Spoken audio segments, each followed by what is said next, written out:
அறிவோம் நாலடியார். அறத்துப்பால் செல்வம் நிலையாமை. பாடல் 2. துகள்நீர் பெருஞ்செல்வம் தோன்றிய கால் தொட்டு பகடு நடந்த கூழ் பல்லாரோடு உண்க.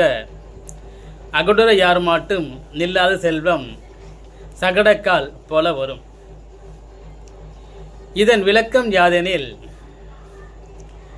நன்னெறியோடு ஈட்டிய பெருஞ்செல்வம் உண்டான காலம் முதல் எருதினை பூட்டி உழவு செய்து பெற்ற அப்பொருளை பலருடனும் சேர்ந்து உண்ண வேண்டும்.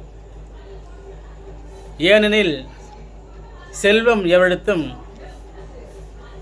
நிலையாக நில்லாது வண்டி சக்கரம் போலே கீழிருந்து மேலாகவும் மேலிருந்து கீழாகவும் மாறி வரும் என உரைத்துள்ளார்.